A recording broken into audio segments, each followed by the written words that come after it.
මධ්‍යහනක් වෙන්න ඕනේ ඔක්කොටම. ඉස්සෙල්ලා මං කියන්න ඕනේ මං අපි ආවේ පෙරියගඩු ඉඩම් දකඳුරෙන්. ආවේ මොකද්ද මේ ක්ලීන් ශ්‍රී ලංකා කියන්නේ? ඒ පිළිබඳ පොඩි පැහැදිලි කිරීමක් දෙන්න. මධ්‍යහන කාලයේ එන්න පොඩ්ඩ අමාරු ඇති. මට පැයක් වගේ පොඩි කාලයක් ලබා දෙන්න මම ඔයගලන්ට මේ පිළිබඳ කියලා දෙන්නම්.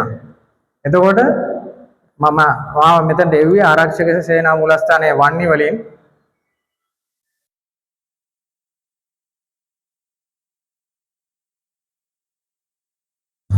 පොඩි වීඩියෝ එකක් තියෙනවා බලන්න පොඩ්ඩක්. මේකේ මම පෙන්වන්න හේතුව තමයි වර්තමානයේ අනාගතයේ සහ අතීතයේ යන සියලු දේවල් මේ එකතුවක් තමයි මෙතන තියෙන්නේ. ඒ කියන්නේ අතීතයේ ශ්‍රී ලංකාව, දැන් වර්තමානයේ ශ්‍රී ලංකාව සහ අනාගතයේ කොහොමද අපි වෙන්නේ කියලා. ෆොටෝ ටිකක් ගන්න අර හින්දුනුත් ගන්න.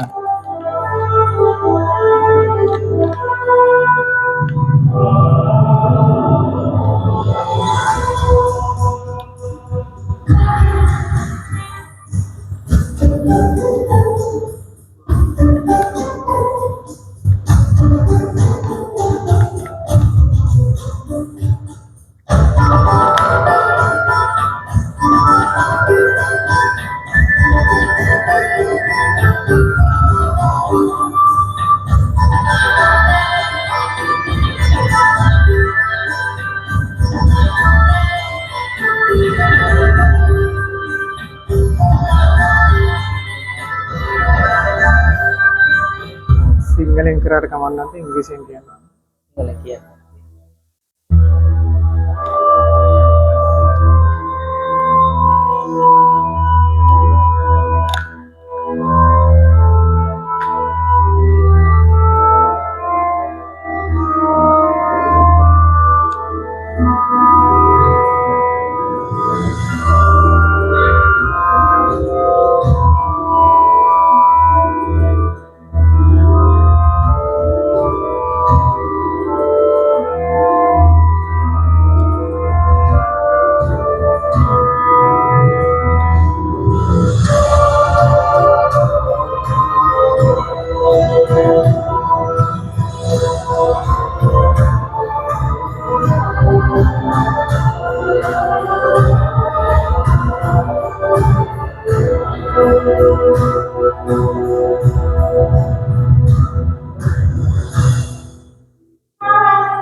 මේක තමයි මම කිව්වේ අනාගතයේ බලාපොරොත්තු වෙන අපි රට.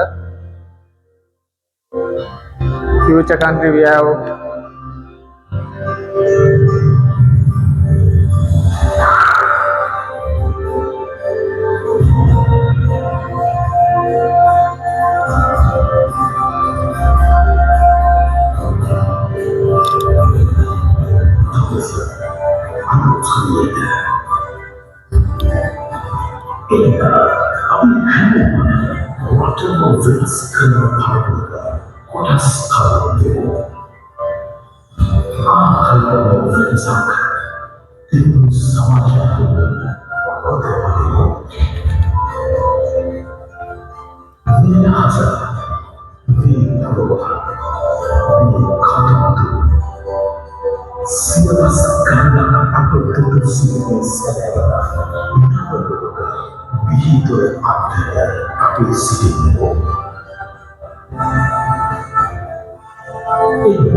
First, I will describe the.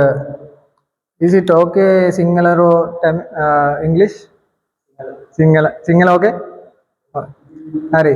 Clean ශ්‍රී ලංකා කියන එක ප්‍රධාන වශයෙන් ප්‍රධාන කොටස් තුනකට බෙදලා තියෙනවා. ඒ කියන්නේ අපි හිතන්නේ ක්ලීන් ශ්‍රී ලංකා කියන්නේ එක්කෝ සුද්ධ කරන එක කියලානේ. නෑ එහෙම නෙමෙයි. ඒක ක්ලීන් ශ්‍රී ලංකා එක සමාජීය පාරිසරික සහ ආචාර ධර්මීය ලෙස ප්‍රධාන කොටස් තුනක් තියෙනවා. සුද්ධ කිරීමම නෙමෙයි. මේකෙන් මිනිස්සුන්ගේ ප්‍රධානම අරමුණ තමයි මිනිස්සුන්ගේ චින්තනය. ඒ කියන්නේ හිතන විදිය වෙනස් කරගන්න එක. දැන් අපි මොකක්ද හිතන්නේ අපි තැනකට ගියත් අපි ආමියකින් දැන් ඉස්සරහට එයි පල්ලි වලට එයි පන්සල් වලට එයි ඒ වගේ තැන් වලට අපි එයි හේතුව අපිට ඕගොල්ලොත් එක්ක එකතු වෙලා මේ රට දියුණු කරන්න ඕන. එතකොට කොහොමද අපි කරන්නේ? ආමියකින් එනවා ත්‍රිවිධ හමුදාවෙන් මේ ඒ වුණාට අපිට ඕනේ ඕගොල්ලන්ගේ මේ සහයෝගය. එතකොට ඒ සහයෝගය ගන්නේ සුද්ධ කරන්න විතරක් නෙමෙයි. දැන් අපි මේ පොඩි ළමයි ඉන්නවා. ඒකට ඒගොල්ලෝ ගත්තොත් එහෙම ඒගොල්ලන්ගේ අදහසක්. එතකොට මෙන්න මේ පරිපූර්ණ ජීවිතයක් කියන එක තමයි අපි කොහොමද හදාගන්නේ කියලා මම පොඩි අදහසක් දෙන්නේ. වැඩි වෙලාවක් ගන්න නැහැ මම දරුවෝ ඕගොල්ලන්ට. මේ ඕගොල්ලෝ දැන් හිතනවා ඇති ක්ලීන් ශ්‍රී ලංකා කිව්වම ඇයි මේ මාර්ග අනතුරු කියන එකක් දාලා තියන්නේ කියලා. පොඩ්ඩක් හිතන්න පුළුවන් ද මාර්ග අනතුරු මේකට එන්නේ කොහොමද කියලා. මං ඉස්සෙල්ලා කිව්වා ක්ලීන් ශ්‍රී ලංකා කිව්වම මේකේ ප්‍රධානම අරමුණ මිනිස්සුන්ගේ හිතන විදිහ වෙනස් කරන එක. අපි සුද්ධ කරන එක නෙවෙයි මිනිස්සුන්ගේ හිත තමයි සුද්ධ කරන්න ඕනේ ලංකාවේ. එතකොට ගත්තොත් එහෙම මෙන්න මේ 2024 වසරේ හරිද අනතුරු වෙලා තියෙනවා 22967ක් මිනිස්සු වාහන අනතුරු. ඒ වාහන අනතුරු වලින් එම ස්ථානයේ මැරලා තියෙනවා 2141ක්. ඇයි මේකට අනතුරු වෙන්න ප්‍රධානම හේතුව? ප්‍රධානම හේතුව තමයි මිනිස්සුන්ගේ නොසලකිලිමත් භාවය. බීමත්ව රිය පදවනවා. ඒක තමයි ප්‍රධානම අංක 1. බීමත්ව රිය පදවන එක. එතකොට ගත්තොත් එහෙම වසර 5ක කාලයක් ගත්තොත් එහෙම මරණ අනතුරු වෙලා තියෙන 117970ක්. ඉතින් අපි සැලකිලිමත්ව මේවා කරා නම් අපි බීමත්ව ඉන්නවා කියලා අපි දැනගෙන අපි වාහනේ එරවනවා. එතකොට තමයි ඒක හිතාමතා අනතුරක් වෙන්නේ. එහෙම නැතුව අපි ගත්තොත් එහෙම අපි හිතලා මම බීලා ඉන්නේ. මම අද වාහනේ එලවන්නේ නැහැ. මං අද කොහේ හරි වෙන තැනක නිදා ගන්නවා. එහෙම කරොත් මේ ජීවිත ඔක්කොම බේරනවා. ඇයි මේ ස්වභාවික විපත් දාලා තියෙන්නේ? දැන් පර්චේස් එක සාමාන්‍යයෙන් කීයක් යනවද ලංකාවේ? මේ පැත්තේ ලක්ෂ 3ක් පර්චේස් ඒ වගේ එනවනේ. One purchase is going to 3 lakhs, minimum 3 lakhs and 50,000. But ගොඩක් මිනිස්සු මොකද කරන්නේ? ගොඩක් මිනිස්සු මේ ආර්ථික අපහසුතාවයෙන් try කරනවා ඒගොල්ලන්ට අඩුවෙන් මේ ඉඩමක් ගන්න.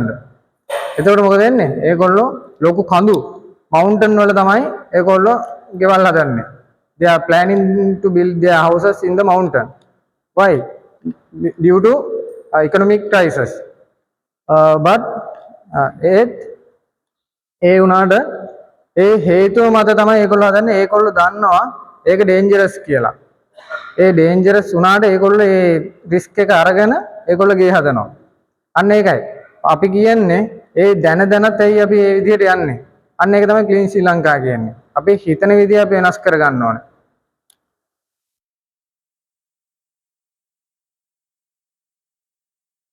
මෙන්න මේක ප්‍රධානම මාතෘකාවක්. දූෂණය. මෙතන දූෂණය කියලා කියන්නේ ප්‍රධානයෙන්ම කියන්නේ පෞද්ගලික අංශවල සහ රාජ්‍ය අංශවල තියෙන සියලුම ආයතනවල සිදුවන දූෂණය. හරිද? මම විශේෂයෙන්ම කියන්නේ මේක මම උදාහරණයක් කියන්නම්. එතකොට උදාහරණයක් විදිහට ගත්තොත් එහෙම අපි තැනකට යනවා. අපි කියනවා we are poor people but there may be some rich people. So හිතන්න අපි දුප්පත් මිනිස්සෙක් අපි ගිහිල්ලා තැනකට ගිහිල්ලා පොලිමේ ඉන්නවා. දවස් ගාණක්. ඒ දවස් ගාණේ හිටියට සල්ලි තියෙන මිනිහා මොකද කරන්නේ? සල්ලි දීලා දවස් දෙකෙන් පැය දෙකෙන් වැඩේ කරගන්නවා. අන්න ඒක තමයි. ඒකට මේ නව රජේ ඉස්ලාම කියනවනේ මේක දේශපාලන ක්‍රියාවක් නෙමෙයි. දේශපාලනයෙන් අපිට කිසිම මැදිහත් වීමක් නැහැ. අපි ඕගොල්ලන්ට තියෙන ආදරයට තමයි අපි ඕගොල්ලොත් එක්ක සම්බන්ධ වෙලා මේක දැනුවත් කරන්නේ. එතකොට නව රජයෙන් ඇවිල්ලා තියෙනවා ඩිජිටල් ආර්ථිකකරණය. එතකොට මොකද්ද මේ ඩිජිටල් ආර්ථිකකරණයෙන් අපිට ලැබෙන වාසිය? බස් ටිකට් එකක් ගත්තොත් එහෙම බස් ටිකට් එකේ ගාණ 43 නම් අපි 45ක් දුන්නොත් අපිට කවදාවත් ඉතුරු හම්බෙන්නේ නැහැ. ඒ ඉතුරු ටික කාටද යන්නේ? එයාට. ඕගොල්ලෝ පොඩ්ඩක් හිතලා බලන්න දවස් 2ක් 3ක් නෙමෙයි දවස් 2ක් 3ක් නම් කමන්නේ කියන්නේ රුපියල් 6ක් විතර එන්නේ. අවුරුදු 5ක් ඇද්දි ඒ කොච්චර ආදායමක් අපිට මිස් වෙලා තියෙනවද? අන්න ඒකයි. ඩිජිටල් ආර්ථිකකරණය આવොත් එමේ එතනට අපිට ඩිජිටල් කාඩ් එකක් එනවා. There may be some digital card to pay that bus ගාස්තුව. එතකොට ඒ පේමන්ට් එකකින් අපිට ඕනි ගාන විතරයි අපෙන් පේ කරන්න පුළුවන්. කිසිම වැඩිපුර මුදලක් අපෙන් වැය වෙන්නේ නැහැ. අන්න ඒකයි තියෙන වැදගත්කම. ඒ ඩිජිටල් ආර්ථිකකරණය. ලංකාවේ මිනිස්සුන්ගෙන් මැරෙන අනුපාතය ගත්තොත් එම 80%ක් මැරෙනවා අවුරුද්දකට බෝන් ඕන රෝග වලින්. බෝන් ඕන රෝග මොනවද තියෙන්නේ? දියවැඩියා, පිළිකා and other වකුගඩු අමාරු වගේ ඒවා. එතකොට අනිත් 120ම මැරෙන්නේ නොසලකිලිමත් භාවයෙන් සිදුවන දේවල් වලින්. නොසලකිලිමත් භාවයෙන් කියන්නේ එක්ක ක්‍රියානතුරකින් නැත්නම් ස්වභාවික විපතකින් වගේ කරුණු වලින්.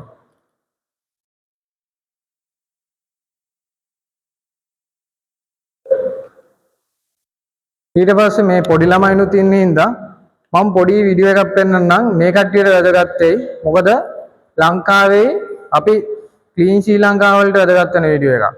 ඒ කියන්නේ ලංකාවේ පාසලකුයි අන්තර්ජාතික වශයෙන් වැදගත් වෙන පාසලකුයි. ඒ කියන්නේ ජපානයේ ලංකාවේ සංසන්දනය කරලා පොඩ්ඩක් බලමු අපි.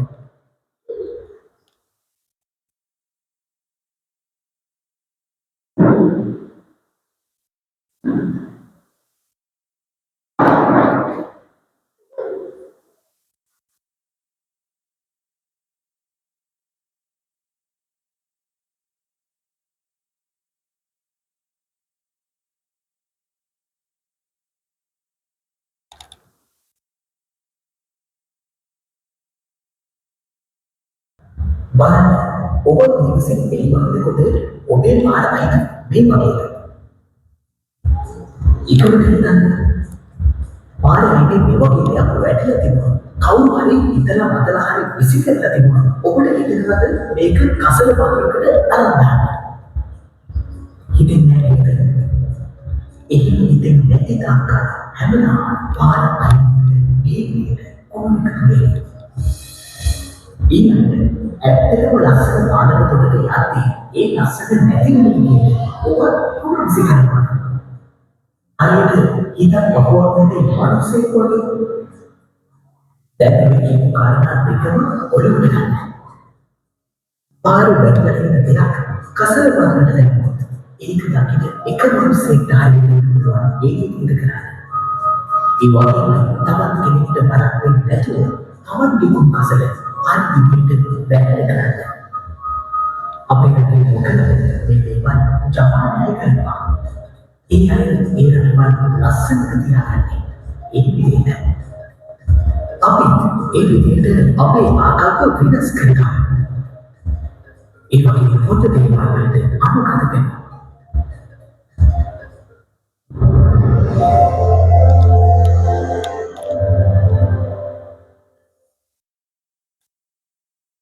මේක තමයි මං කාවේ ගොඩක් වෙනස් නේද? ලංකාව ගත්තොත් මොකද වෙන්නේ? ලංකාව ගත්තොත් එහෙම අපි මොකක් හරි කාලා කොලේ විසික් කරන පාරට. ඒ කියන්නේ කිසිම හිතීමක් නැහැ. ඒ වුණාට ජපානයේ දැන් තියෙන තත්ත්වයට එක ජපානයේ ලෝක ජනගහනයෙන් වැඩිම රටක්. ඒ වගේ පිරිසුදුතාවය වෙන ලොකු තැනක ඉන්නේ. ඒතකොට ඒගොල්ලන්ගේ කානුවක් ගත්තොත් එහෙම මාළු ඉන්නේ. ලංකාවේ මේ කානුවක් ගත්තොත් මොකද වෙන්නේ? ගෙම්බෝ දියසෙවල ඒවා තියෙන්නේ. එතකොට බලන්න අර කානුවේ පිරිසුදුතාවය අන්න ඒ තැනට අපිට එන්න අපි ලොකු දෙයක් කරන්න ඕනේ. අන්න ඒ දේ කරන්න නම් මොකද කරන්න ඕනේ? අපි හිත වෙනස් කරන්න ඕනේ. ගොඩක්ම තවම වීඩියෝ එකක් පෙන්නන්න. ඒක පොඩි ළමයින්ට ගොඩක් වැදගත් ඒ ඉස්කෝලේ යන ළමයින්ට.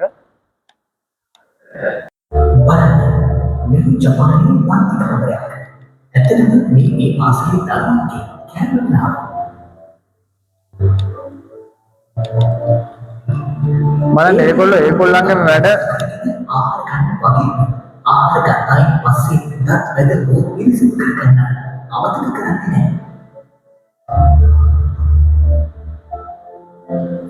ඒ වගේම බලන්න කෑම ගන්නයින් පස්සේ ඒ ළමයි ඒ අය කෑම කාපු පිටක් කොබ්බ පිළිසිදු කරන්නේ නැහැ. ඊටත් එදී පන්ති කාමරේ පවා පිළිසිදු කරනවා.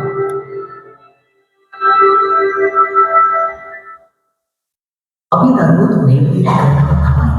ඒක මොකක්ද හේතුවකට ළමයි ටික ටික ලොකු වෙද්දී ඒ ආකාරයේ දරුවන්ගෙන් ඈත් වෙනවා නේද? ඒ නිසා මේ වගේ පිටකටවත් ඉදිරියට පවත්වාගෙන යනවා ඉතාම වැදගත්.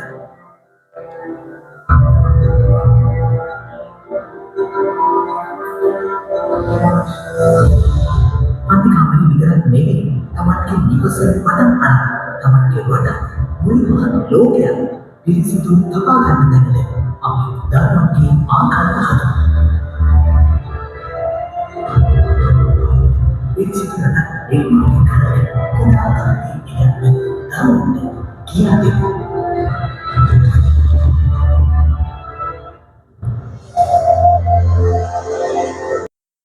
ඒ ක්ලාස්රූම් එකක් බලන්න. ඒක ලංකාවේ පාසලක් ගත්තොත් එහෙම ලංකාවේ හැමතැනම ක්ලාස් එකක් ගත්තොත් එහෙම උදේට පේරන්ට්ස් ගිහිල්ලා තමයි ඒක සුද්ධ කරන්නේ. ඒකට මේව බලන්න. මේ තැනට එන්න අපිට කොච්චර කාලයක් ඇයිද? ඒක ඒ දේ කරගෙන තියෙන්නේ අපිමයි. අපිම තමයි දෙමව්පිය විදියට අපිම තමයි ළමයින්ගේ බර කරට අරන් ඒ කට්ටියට කරන්න දෙන්නේ නැත්තේ. ඒ කට්ටියට මම නම් කියන්නේ කරන්න ඕනේ දෙන්න ඕනේ. මොකද මම පොඩි කාලේ නෙමෙයි. ඕගොල්ලෝ පොඩි කාලේ පොඩ්ඩක් හිතන්න. සරුංගල් ඇරියා. ගිහිලා සෙල්ලම් කරා. දැන් ඒව ළමයින්ට තියනවද? දැන් නැහැ. අන්න ඒව පොඩ්ඩක් වෙනස් කරගන්න ඕනේ අපි. ඒකෝට දැන් ළමයින්ට ගොඩක් ගිහිලා තියෙන්නේ ෆෝන් එක. ස්මාර්ට් ෆෝන් එක. ස්මාර්ට් ෆෝන් එකකින් තමයි ළමයි සම්පූර්ණ ඒක වැරද්දක් නෑ. ස්මාර්ට් ෆෝන් එක කියන්නේ හොඳ දෙයක්. ඒකෝට ඒක පාවිච්චි කරන විදිහ තමයි වැරදි. ඒක තමයි මම කියන්නේ. චින්තනය තමයි අපි වෙනස් කරගන්න ඕනේ. ක්ලීන් ශ්‍රී ලංකාවලේ ප්‍රධානම අරමුණ තමයි අපි හිතන විදිහ වෙනස් කරගන්න ඕනේ. එතකොට ඒගොල්ලන්ට අපි කියලා දෙන්න ඕනේ මේක මෙහෙම කරන්න. ඒක මම කියන්නම් කොහොමද කරන්නේ කියලා.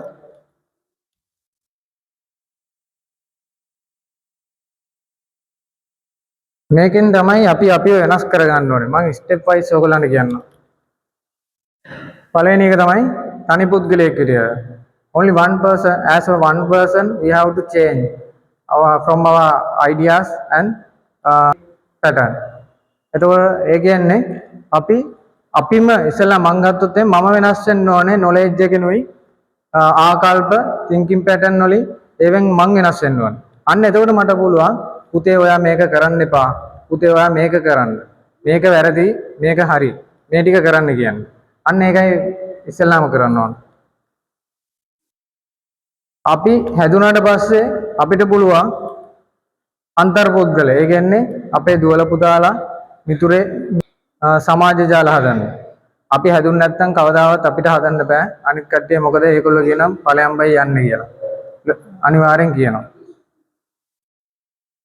ඊට පස්සේ තමයි ආයතන මේ වශයෙන් වැදගත් වෙන්නේ.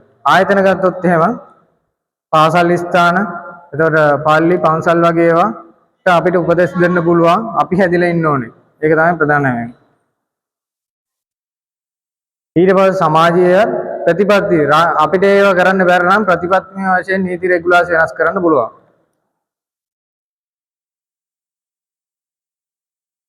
මේක තමයි මට ඕගලන්ට කියන්න තියෙන අවසාන දේ. මෙන්න මේ සහයෝගීතාවය. Relationship between these three parties. First one is public sector. Second one is private sector and අපි එනවා ඔයගොල්ලන්ගේ ගමට එතකොට පල්ලියට පන්සලට හැම දෙයකටම අපි එනවා දැන් මේ ඉදිරි කාලය තුල අපි කට්ටියයි එන්නේ ඔයගොල්ලන්ට උදව් කරන්න.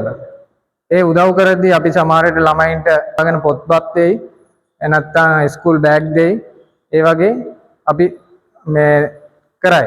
එතකොට අන්න ඒ වෙලාවේදී අපිට ඔයගොල්ලන්ගේ සහයෝගය ඕනේ. සහයෝගය ඕනේ කියන්නේ දැන් අපි මෙතන රාජ්‍ය අංශය පෞද්ගලික අංශයයි මහ ජනතාවගේ සහයෝගයක් නැතුව අපිට කිසිම දෙයක් කරන්න බෑ. මේ තුන් දෙනා සහයෝගයෙන් හිටියොත් තමයි අපිට මේක ඉදිරියට ගෙනියන්න පුළුවන්. ඒක තමයි ප්‍රධානම දේ. ඒ කියන්නේ අපි දෙයක් කරනවා නම් මම කියන්නේ ඕගොල්ලන්ටත් පුළුවන් තරම් අපිට උදව් කරන්න. මොකද නැත්තම් අපිට ඒක කරගන්න අමාරුයි. ඇත්තම අපි කොහොම හරි කරනවා. ඕගොල්ලොත් ඒක සහයෝගයෙන් කරන්න අපිත් කැමතියි. ශ්‍රම දානයක් හිතන්නකෝ. ශ්‍රම දානයක් පටන් ගත්තොත් ශ්‍රම දානයක් අපි ක්ලීන් ශ්‍රී ලංකාව වලින් ගොඩ දාන වලට එනවා. පොත් බිදාදේ මේ උත්සව වලට එනවා. අන්න එතකොට අපිට කරන්න පුළුවන් උපරිම දේ අපි කරනවා. ඒ කියන්නේ අපිට පුළුවන් ගමේ ජනතාවත් එක්ක එකතු වෙලා මේ අපේ කට්ටියවත් දාලා මේක මෙහෙම කරමු කියලා ඕගොල්ලන්ගේ දැනුම් ඕගොල්ලන්ගේ උපදෙස් අරගෙන අපිට ඒක පටන් ගන්න පුළුවන්. හැබැයි ඒක කරගෙන යන්න ගත්තොත් එහෙම කරගෙන යන්න ඕගොල්ලන්ගේ උදව්ව ඕනේ. We need your help to proceed these things. එහෙනම් ඇත්ත වශයෙන්ම ස්තුතියි මේ ටික දැනුම් දෙන්න ඕගොල්ලෝ මේ මෙතන පැමිණියාට පොඩි ප්‍රමාදයක් වුණා සමා වෙන්න ඕනේ. එතනින් එහාට අපි ඕගොල්ලන්ගේ උදව් බලාපොරොත්තු වෙනවා. මේක තවදුරටත් ඉස්සරහට ගිහිල්ලා ළමයින්ගේ හොඳ ලංකාවක් හදාගන්න උදව් කරයි කියලා අපි හිතනවා. Thank you.